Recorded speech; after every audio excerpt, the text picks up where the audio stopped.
Hello সবাইকে, আজকের video topic all about সাবেকি কলকা। এটা একটা রিকোয়েস্টেড ভিডিও ছিল আর আমি অনেক লেট করে আপলোড করছি, তার জন্য অনেক অনেক অনেক অনেক সরি। এবার বলি, সাবেকি কলকা মানেই হচ্ছে আমরা আগে যে কলকাগুলো ইউজ করতাম, কমা, ডট, ওয়াটার ড্রপ যেগুলোতে বেশি ইউজ হতো, সেইটাকেই বলে সাবেকি কলকা। এটা আমার ধারণা। তো আর এখন যে কলকাগুলো হয় সেটাতে তোমার বাটারফ্লাই, ময়ূর, লোটাস, রোজ অনেক কিছু মোটিভ আমরা ইউজ করি, সেই জন্য এটাকে বলে অ্যাডভান্স কলকা। এবার সাবেকি কলকা করতে গেলে এরকম দুটো লাইন ক্রিয়েট করে নিলে খুবই সহজ হয়ে যায় আর জিনিসটা দেখতে বেশি সুন্দর লাগে। তার কারণ আমরা নিচের যে লাইনটা, এই লাইনটাকে প্রেফার করে লাইনটাকে টাচ করে করে ওয়াটার ড্রপ করব আর উপরের লাইনটাকে টাচ করে কমা করব। তাহলে কি হবে, মাঝে একটা neat and clean gap create হবে, যেটা দেখতে বেশি সুন্দর লাগবে।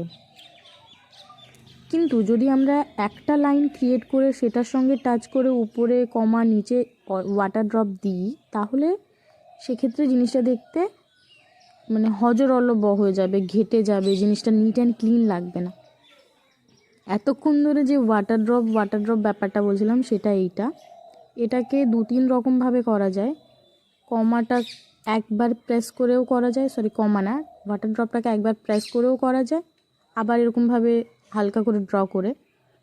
দাঁড়াও একটু জুম করে দেখাই তোমাদের।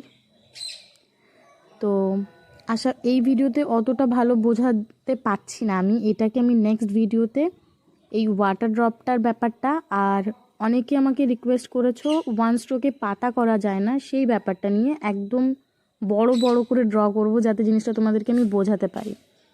তো সেটা অবশ্যই দেখো। আজকের ভিডিওতে সাবেকি কলকা নিয়েই আলোচনা হোক, সেটাই বেটার। তো এই কলকাতে কিছুই না, জাস্ট এরকম একটা লাইন ক্রিয়েট করে নেবে আর নিচে ওয়াটার ড্রপ আর উপরে কমা। ভিডিওটা একটু লেন্দি কারণ আমি পুরো বোথ সাইড দেখিয়েছি। ছোট অন্যান্য দিন 5 মিনিটের ভিডিও হয়, তার কারণে শুধু টিপের সাইডটা দেখাই, আজকে পুরো কমপ্লিট কলকা দেখিয়েছি, তো সেই জন্য একটু লেন্দি। তো যার বোরিং লাগছে সে একটু ফাস্ট ফরওয়ার্ড করে দেখে নাও, কিন্তু কাইন্ডলি পুরোটা দেখো, কারণ অনেক কিছু বলার আছে বা অনেক কিছু তোমাদের শেখার আছে। এবার সাবেকি কলকা নিয়ে আমার যে ধারণাটা আমি তোমাদের সঙ্গে শেয়ার করলাম, যে সাবেকি কলকাতে কমা, ডট, ওয়াটার ড্রপ, তারপর আম কলকা, এগুলো বেশি ইউজ হয়। তো সেইগুলো ইউজ করে যে কলকাগুলো আমরা করি সেগুলোকেই সাবেকি কলকা বলে। এবার যদি তোমরা কেউ নতুন কিছু জেনে থাকো সেটা অবশ্যই আমার সঙ্গে শেয়ার করো, আমিও খুব খুশি হব জেনে। এবার এই যে লেফট সাইডে যে আমরা ওয়াটার ড্রপগুলো করছি, এটা যখন তোমরা করবে তখন ব্রাইডের একদম লেফট সাইডে চলে আসবে। তারপরে চিকের উপরে হাতটা রেখে, মানে গালের উপর হাতটা রেখে ফিঙ্গার পাফ ইউজ করবে অবশ্যই, আর তা না হলে আলতো হাতে কলকাটা করবে, তাহলে দেখবে অনেক ভালো ব্যালেন্স পাবে তোমরা করতে, আর তোমাদের ইজি হবে। আর প্রথমেই লাইন দুটো টেনে নেবে, তাহলে দুদিকের যে ব্যালেন্সের ব্যাপারটা সেটা বুঝতে তোমাদের সুবিধা হবে। আমি তোমাদের দেখাচ্ছি বলে এখানে লেফট সাইডে গিয়ে করছি না, বা আমি তো ডামিতে করছি সেই জন্য ওটাকে করিনি, কিন্তু তোমরা অবশ্যই করো। আর কলকা করার সময় তুলিটাকে স্ট্রেট রাখবে, তাহলে দেখবে লাইনগুলো সত্যি খুব সূক্ষ্ম হচ্ছে। আর একটা জিনিস, অনেকে এইটা ভেবে হাইপার হয়ে যাও যে আমার পুরোপুরি সমান হয় না, লাইন একদম স্মুথ ফিনিশিং আসে না।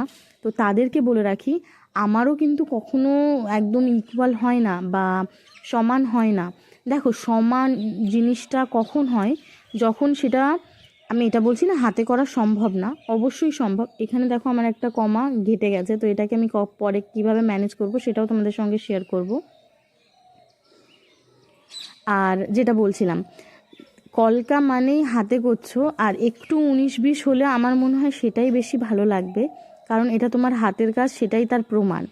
যদি একদম নিট অ্যান্ড ক্লিন, একদম পাই টু পাই হয়ে গেল, তাহলে তো সেটা মেশিনের মতো মনে হচ্ছে, তাই না? এটা আমার টিচারই আমার সঙ্গে শেয়ার করেছিল, সেটাই তোমাদের সঙ্গে আমিও শেয়ার করছি। তো ওইটা নিয়ে কখনো ভাববে না। নিট অ্যান্ড ক্লিন অবশ্যই ভালো, করতে পারলে অবশ্যই ভালো, কিন্তু যদি না হয় সেটা নিয়ে নিজেকে ডিমোটিভেট করবে না বা নিজেকে ছোট মনে করবে না। দেখো, সবার আর্ট আলাদা, সবার হাতের টান আলাদা, মানুষ মাত্রই তার জিনিসটা বা তার শিল্পটা পুরোপুরি আলাদা। আর এক একটা মানুষের কাছে এক একটা জিনিস ভালো লাগে। তোমার কাছে যেটা ভালো লাগছে না সেটা অন্য কারো কাছে ভালো লাগতে পারে।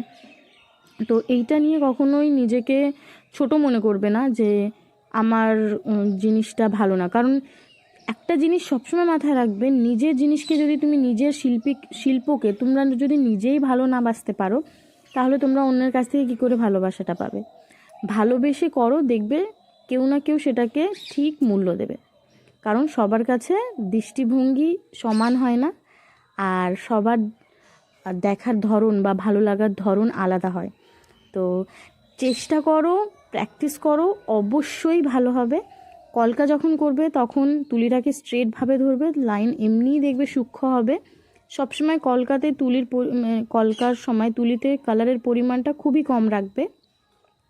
তাই বলে এই না যে লাইনই টানতে পারছো না, এত কমও রেখো না, একটা ব্যালেন্স রাখবে। এবার এইটা নিয়ে অনেকের কোয়েশ্চেন থাকতে পারে, আমরা কিভাবে বুঝবো? দেখো, এইটা বোঝানোটা সত্যি একটু আমার পক্ষে চাপের, ভিডিওতে স্পেশালি। তোমরা নিজেরা বারবার প্র্যাকটিস করো বাড়িতে, তাহলে নিজেরাই অটোমেটিক বুঝতে পারবে যে তুলিতে কতটা কালার নেওয়া সম্ভব। কারণ একটা যদি তুমি আমার সামনাসামনি হতে, আমি তাও তোমাদেরকে একটা জিনিস বোঝাতে পারতাম, কিন্তু কিছু কিছু জিনিস আছে তোমরা মানো ইয়া না মানো, কিন্তু সেটা সামনাসামনিই বোঝানো যায়। বাট আমি সবসময় ট্রাই করি আমার বেস্ট যে তোমাদেরকে আমি পুরোটা বোঝাবো। কারণ আমি প্রত্যেকটা ভিডিওতে ডে 1 ডে 2 কলকা ক্লাস বলে আপলোড করছি। তো ক্লাসে যতটা আমার পক্ষে সম্ভব তো আমি তোমাদের সঙ্গে শেয়ার করছি বা বোঝানোর চেষ্টা করছি। এইবার দেখো, আমি দুটো কলকার মাঝখানে ডট দিচ্ছি।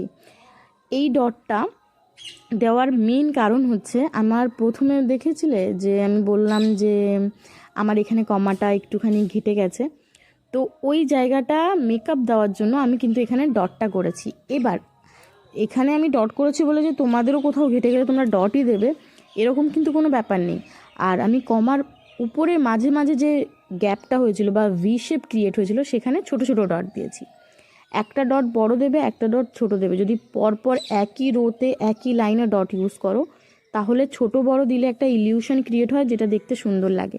এবার দেখো, তোমাদের সামনেই লেফট সাইডেও সাবেকি কলকা, রাইট সাইডেও সাবেকি কলকা, দুটো কিন্তু ডিফারেন্টটা কি, জাস্ট আমি একটা ডটের জন্য পুরো লুকটাই চেঞ্জ হয়ে গেছে। তো তোমরা যদি চাও লেফট সাইডেরটাও করতে পারো, যদি চাও রাইট সাইডেরটাও করতে পারো, তোমাদের কাছে দুটো ভ্যারিয়েন্ট হয়ে গেল। কিন্তু এবার আমি এখানে দুটো সাইডেই ডট দিয়ে দিয়েছি, কারণ আমার মনে হলো ডটটা দিয়ে বেশি ভালো লাগছে, জিনিসটা ভরা ভরা লাগছে, শেপটা সুন্দর লাগছে।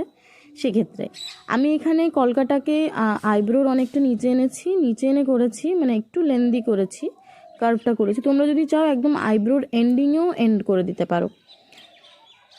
আর এই ছোট বড় ডটটা অবশ্যই করবে, তাহলে ইলিউশন বললাম যেটা, সেটা তো লাগেই।